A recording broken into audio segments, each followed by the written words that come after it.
Hi, and welcome to Teach Me JDE by Grant Thornton. Today we'll be looking at the supplemental database in JD Edwards and how to set up the basic functions. My name is Anthony Palmisano, and I'm an experienced manager at Grant Thornton. I specialize in automation, process improvement, and implementation. I am joined today by another experienced manager from Grant Thornton, Kit Land. Kit, please introduce yourself. Thanks, Anthony. My name's Kit Land. I'm an experienced manager at Grant Thornton, as Anthony said. I specialize in supply chain, transportation, and manufacturing implementations. Thank you. All right, now let's get a basic introduction to the supplemental database and where it can be used. In JD Edwards, we have many additional fields on standard tables. However, there are times when these fields are not enough. For cases like this, we can use the supplemental database to create tag tables that link back to the master data. This allows us to further define the data. The standard modules that supplemental database can be used on are the address book, fixed assets, business units, human resources, item master, and work orders. We are not limited to these modules. However, you can use a supplemental database for any module as long as you can link these unique keys or create your own, for example, generic alphanumeric field. Kit, walk us through the setup of supplemental data. All right. Thanks, Anthony. So when setting up a supplemental database, you've got to define what that database looks like. And to do so, you set up a supplemental database code, which if you're trying to think about this in terms that might be more familiar to you, this is kind of a folder structure almost for the database data that you're going to be storing. So the supplemental database code would be your top level folder. And that's going to define what application you're working with typically. And that's defined by you, the user. JD Edwards has some of these defaulted into the system for you, like AB for address book, BU for business unit, I for item, etc. It is one code at the high level, parent level folder, but you have unlimited databases or data types that you set up next. When you set up this high level supplemental database code, you're setting up primary keys for your database. What pieces of data are you tying to your supplemental database? So if you were tagging the address book record, your primary key would probably be your address book number, which would be a generic numeric key 1, and that defaults into the system. But you can update those aliases to be anything you need them to be. And for the example we'll show you later, I've used lot and location as a combination to tag additional attributes to a lot. And this is how you tie the supplemental database back to a specific piece of data. And then, as I mentioned before, the structure from here on out will define the folder structure for your individual data points. The next level down from this are data types. So let's look at setting up some data types next. So once you set up your supplemental database codes, you're going to set up your supplemental database types. And these are essentially subfolders where you define what type of data you're going to store in your supplemental database. As I mentioned before, the supplemental database codes that the system gives you, some of those are defaulted in there, such as AB for address book record. The data types for that, however, might include BC for billing contact, DM if you had delivery method additional data, GM if you want to make some additional remarks associated with address book types. And each of these data types further segregates your data into a supplemental database, but ties it all back to that same primary key, the address book number. And so you can have unlimited data types for supplemental database code. And each data type is a different supplemental database. And then once you go to set these up, as you can see in the picture here, you define your column headers. So everything you see on this picture, the UDC product code, the remark 1, amount 1, amount 2, quantity, all those are fields that they give you on each database to fill out. And what you're doing now is defining how that column header appears to the user. So in this example, we have a UDC table here that's called status. it's tied to a UDC table 08-AS, and they've set the effective from column to just be called date. But you can set these to be whatever you want. They're basically supposed to be user-defined fields for you to use. So name them what makes sense to you for your purposes. To store data, what I've typically used has been for display mode has been C. There are 4 different display modes: C for code, M for message format, N for narrative format, and P for program call. Program call lets you call out a specific program.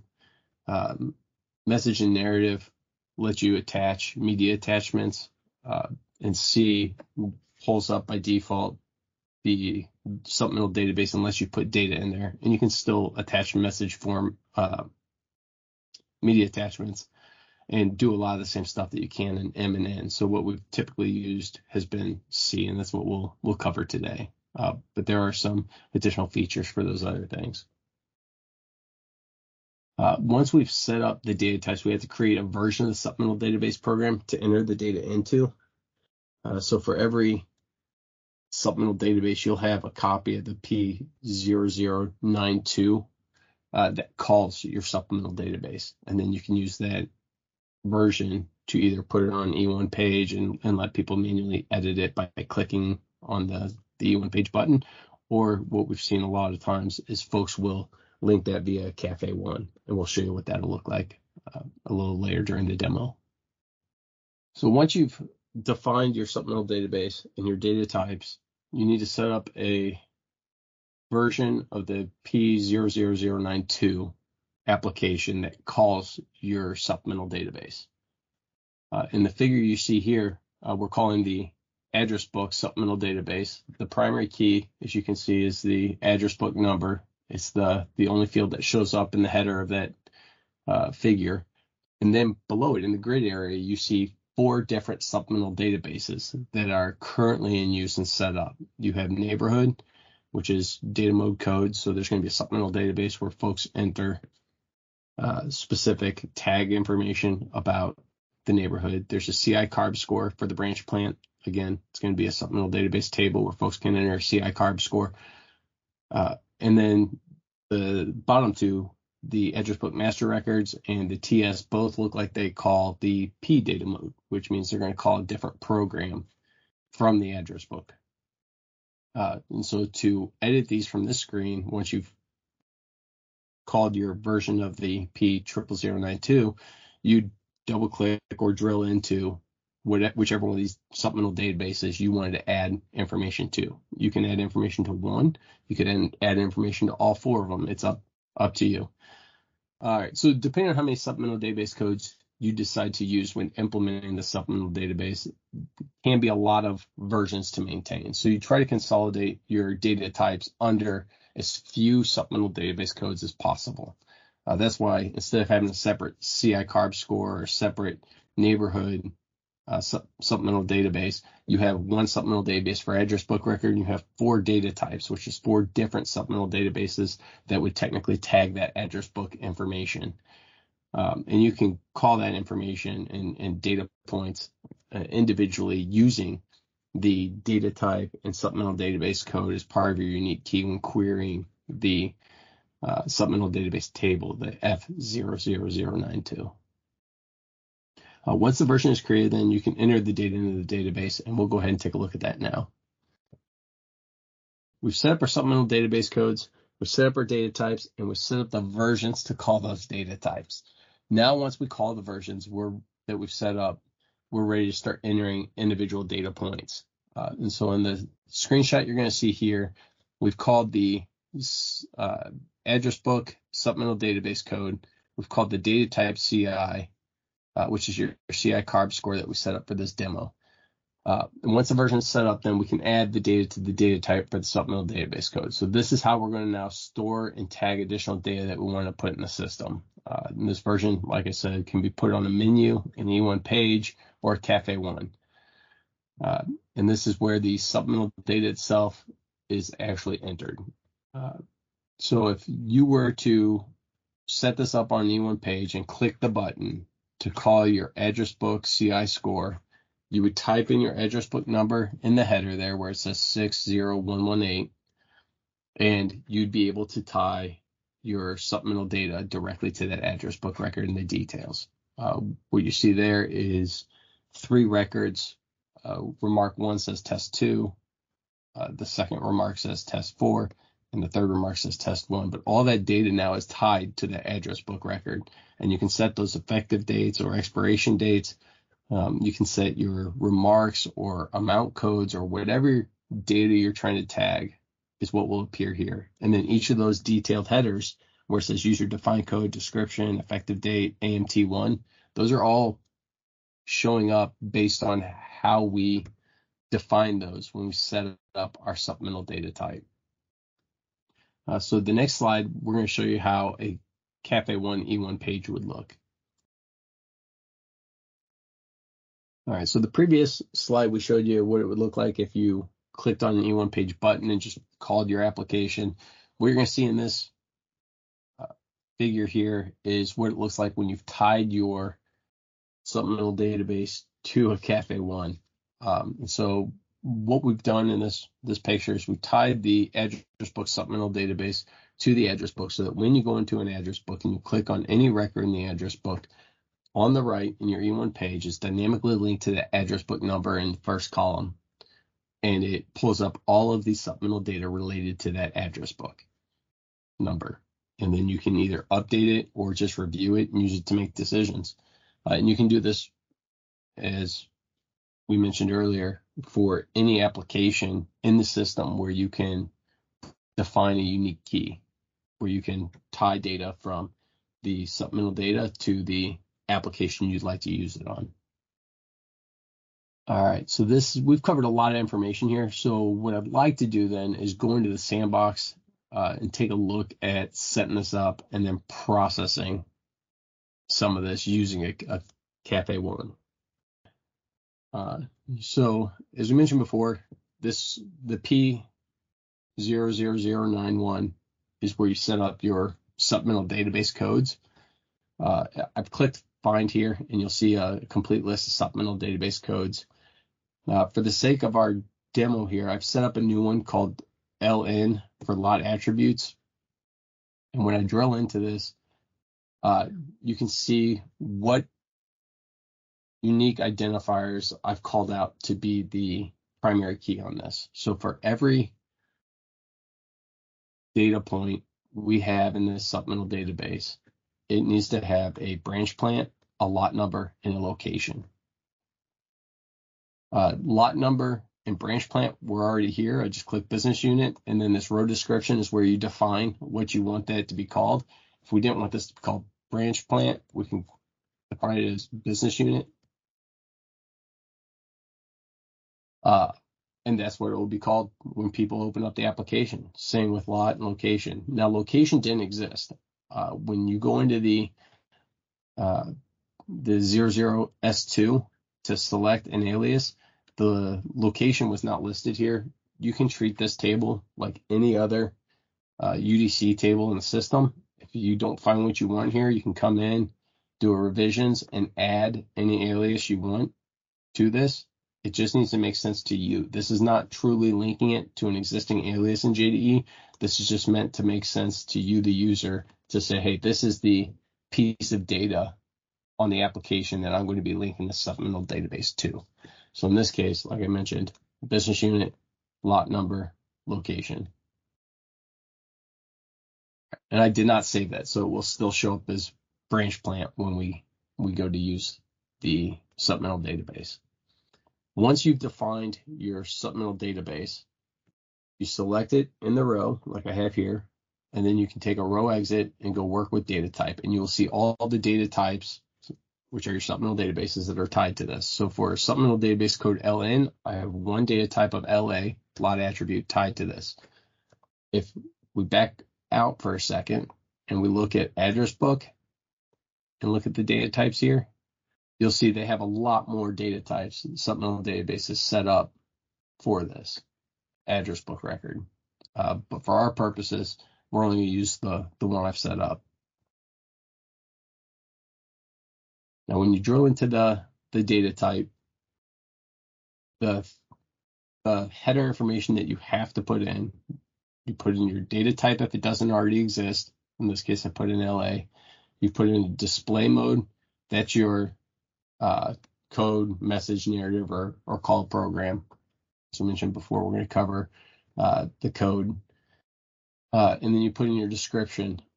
What do you want to call this? What kind of additional data are we writing to this table? And so for this purpose, we're calling this lot attributes. If you have multiple data types that you're going to tie to a single supplemental database code, you would put in a display sequence.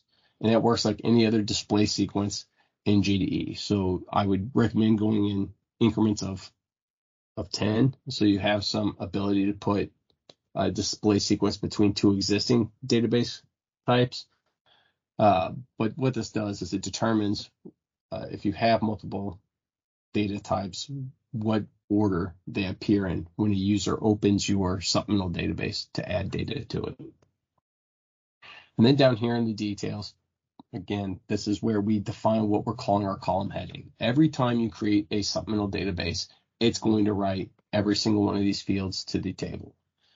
We don't need to write all of these fields. They're not mandatory to write all of these fields. Everything in this supplemental database is optional to add, right? So for our purposes, what we're going to do is define amount 1 as CI score, define the remark 1 field as FESMA compliant, remark 2 field as FCPA compliant, and remark 3 will be our CI program.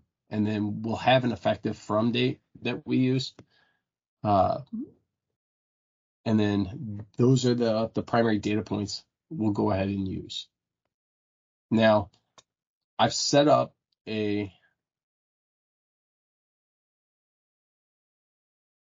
should have had these windows closed already. I've set up a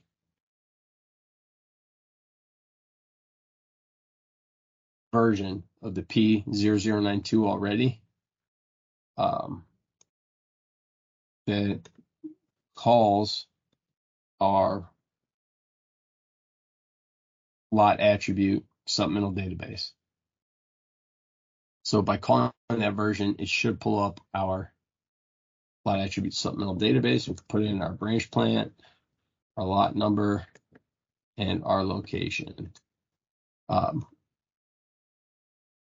Click find, and then for this combination of branch plant, lot number, and location, you can see all of the supplemental database LN data types that are pertinent to it. And then if I wanted to add one, I can drill into it, and then I can add supplemental data to this database. Now, what I've done is instead of showing all columns, which will show you every single one of those supplemental database columns, I've gone ahead, and the first time I use this, I saved off a grid format called standard that has only the fields that I want to see. And because I've done that, when I push this out to any user who needs to use it, this is all they will see. They will see the CI score, they'll see FESMA compliant, FCPA compliant, CI program, and effective date. They will not see those other fields, but those other fields are there in the background, and they will get written to the F00092 table. And so if I wanted to add data to this, I could add it right here, and this would be the same way you would do it if you were using an E1 page. For our purposes, we're going to go ahead and add this supplemental database to a Cafe 1. So what I've done, we've set up our lot attributes supplemental database code. We've set up the data type, we've defined the primary keys, and we've set up a version. I've showed you guys now how to access that from an E1 page. Now I'm going to show you how to access that from a Cafe 1 from an application that you might use something like that on. So I've opened up my purchase orders to receive application. I'm going to type in a purchase order number that exists in the system. I'm going to drill into it as if I were going to receive this line. And what you'll see over here is the Cafe 1 automatically pops up. It's only showing the fields that I care about because I've pushed out my standard grid, and it's going to be tied to the information on this first line using the standard Cafe 1 functionality that's in the system. Now, before I can fill out anything over here, in this supplemental database, I need to make sure that my primary key for the supplemental database is filled out. So if you'll recall, we had a branch plant in 30. That's good. That's filled out. We had a location. That's blank. We need to make sure that gets filled out. And we had a lot number, and that's blank and missing. So that needs to be filled out before we can add any information to this. So we'll add stock location. We'll add serial number 49s.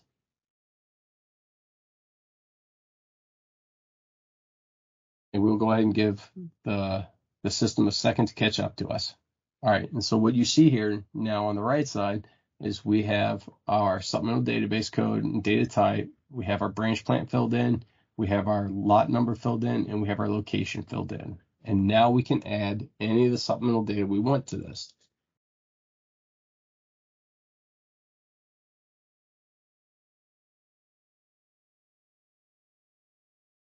And we just click the check, and that's been saved now. That data has been written to our F00092 under supplemental database code LN, data type LA, with this primary key here of M30, lot number quadruple 9, and location STK.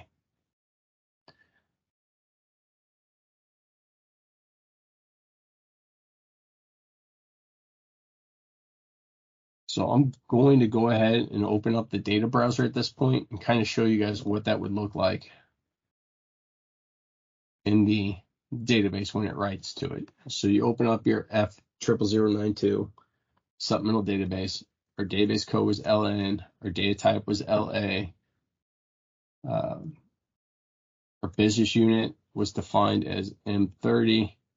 And from that, we can see everything that's been set up in the supplemental database for M30. Now, our alpha key 1, that was our lot number.